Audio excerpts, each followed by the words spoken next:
Yves Saint Laurent, ce nom, il évoque tout de suite le génie, la révolution de la mode, n'est-ce pas? Mais voilà, derrière l'icône que tout le monde connaît, il y a une histoire secrète, un pacte incroyable, pour sauver un homme et son empire de l'autodestruction. Aujourd'hui, on va lever le voile sur cette histoire. Dès le début, en fait, le vie de Saint-Laurent, c'est une histoire de dualité. C'est fascinant. D'un côté, on a le génie public, l'architecte de la mode qu'on célèbre partout, et de l'autre, il y a l'homme tourmenté, celui qui mène un combat secret contre ses propres démons. Et c'est vraiment cet équilibre, hyper fragile, qui va définir toute sa vie. Alors, pour bien comprendre, commençons par la légende, l'image que tout le monde a en tête. On parle de l'histoire de ce jeune homme, plutôt timide, qui vient d'Oran et qui se retrouve propulsé au sommet de la haute couture à Paris. Et ça, avec une rapidité, un talent, c'était presque surnaturel. Regardez cette ascension, c'est juste hallucinant. Il est engagé comme simple assistant en 55 et à peine 2 ans plus tard, hop, le voilà à la tête de la Maison Dior. Il n'a que 21 ans. Son tout premier défilé, c'est un triomphe total. Et c'est là, à ce moment précis, qu'il rencontre l'homme de sa vie, son pilier, Pierre Bergé. En 6 ans, c'est fou, il passe d'héritier de Dior à fonder sa propre maison. Il devient une légende à part entière. Mais son impact, il va bien au-delà de la mode. C'est ça qui est dingue. Saint-Laurent, il n'a pas juste créé des vêtements. Non, il a offert de vrais outils d'émancipation aux femmes. Le smoking, le tailleur pantalon, la saharienne. En les adaptant, il leur a donné un nouveau langage. Un langage de pouvoir, de confiance en soi. Il a complètement brouillé les codes, les frontières entre les genres. Chacune de ses créations, c'était une véritable déclaration.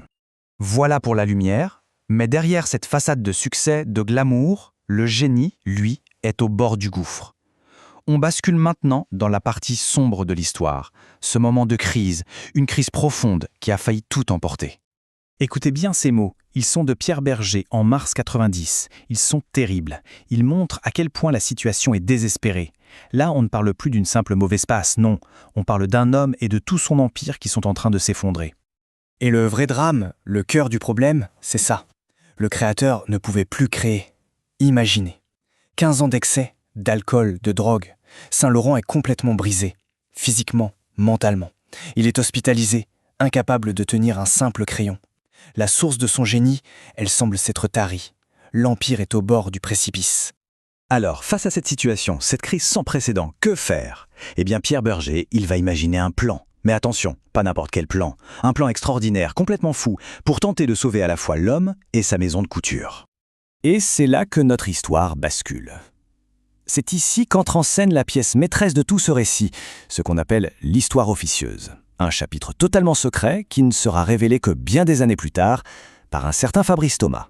Sa mission, qui lui a été confiée par Bergé en personne, devenir l'amant d'Yves Saint-Laurent. Pour le sauver. Et pour bien comprendre la nature de cet arrangement, il y a un chiffre qui dit tout. 36 500 francs. C'était son salaire. Chaque mois. C'était l'équivalent du salaire d'un ministre de l'époque. C'est énorme. On est loin de l'histoire d'amour, hein. C'est un contrat, une transaction, désespérée, pour sauver un empire. Et les conditions de ce contrat, elles sont juste incroyables. Fabrice Thomas devait tout faire. Être l'amant, oui, mais aussi l'infirmier, le manager, le sauveur. Les frontières entre l'intime, le médical, le business, tout était complètement flou. C'était une mission quasi impossible. Alors comment a-t-il fait? Pour accomplir cette mission, Fabrice Thomas a dû utiliser des méthodes, disons, peu conventionnelles. Des méthodes pour essayer de ranimer la flamme créative de ce couturier si tourmenté. Cette phrase de Fabrice Thomas, elle est stupéfiante. Il explique qu'il a compris quelque chose de très sombre. Saint-Laurent avait besoin de souffrir physiquement, pour se reconnecter à la réalité, pour dépasser son blocage créatif. Selon lui, c'était une condition sine qua non pour qu'il puisse à nouveau créer. Il faut s'imaginer le processus. C'était d'une intensité folle. Pendant 2 semaines, Saint-Laurent s'enfermait, complètement coupé du monde. Il entrait dans une sorte de transe créative. Il ne parlait à personne. Il restait juste assis pendant des heures, à fumer, plongé dans ses pensées. Et puis, il dessinait. Il déchirait tout. Il recommençait, encore et encore, jusqu'au moment où, d'un coup, la collection était là. Et c'est ça, le paradoxe Saint-Laurent dans toute sa splendeur. C'est du chaos, de la souffrance, de l'isolement le plus total que naît la magie. Contre toute attente, le défilé, c'est un triomphe. La presse est unanime, elle parle d'une collection impeccable. Mission accomplie pour Fabrice Thomas. Le succès professionnel est là, c'est vrai. Mais une relation aussi intense, aussi artificielle, ça ne pouvait pas durer éternellement. Très vite, ça a commencé à se fissurer. Le poids de la jalousie, de la possessivité, c'était trop lourd. Ces mots, prononcés par Saint-Laurent lui-même, il montre à quel point la relation était devenue toxique, étouffante.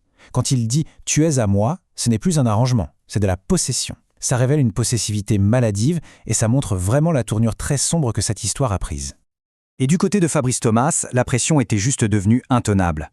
2 ans comme ça, sous haute tension, à vivre au quotidien avec une personne aussi mélancolique, ça l'avait rongé lui aussi. Quand il est parti, ce n'était pas une trahison, c'était un acte de survie. Il fallait qu'il se sauve lui-même.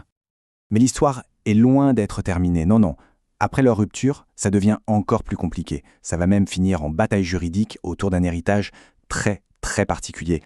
Et au cœur de cette bataille, il y a quoi? 390 dessins. Pendant leur relation, Saint-Laurent avait donné à Thomas des centaines de croquis, certains très personnels, très intimes, voire érotiques. C'est un véritable trésor sur le papier. Mais un trésor qui va devenir empoisonné. Parce que plus tard, Pierre Berger va accuser Thomas de les avoir tout simplement volés. Cette histoire est restée secrète pendant des décennies. Et il y a une raison à ça. Fabrice Thomas a dû attendre. Il a attendu la mort de Saint-Laurent en 2008, puis il a attendu la mort de Pierre Berger en 2017. C'est seulement à ce moment-là qu'il a pu enfin parler, raconter sa version de l'histoire. Le procès pour vol que Berger lui avait intenté avait été classé. Mais pour que le récit complet puisse sortir, il fallait que tous les acteurs principaux aient quitté la scène. Alors, au final, que retenir de tout ça? Le témoignage de Fabrice Thomas, il ajoute une nouvelle dimension à la légende. Il ne la détruit pas du tout, mais il l'humanise. D'une façon brutale, certes, mais fascinante. Génie créatif, tyran possessif, victime de ses démons, qui était le vrai Yves Saint-Laurent? Eh bien, peut-être qu'il était un peu de tout ça à la fois. La question, elle, reste ouverte.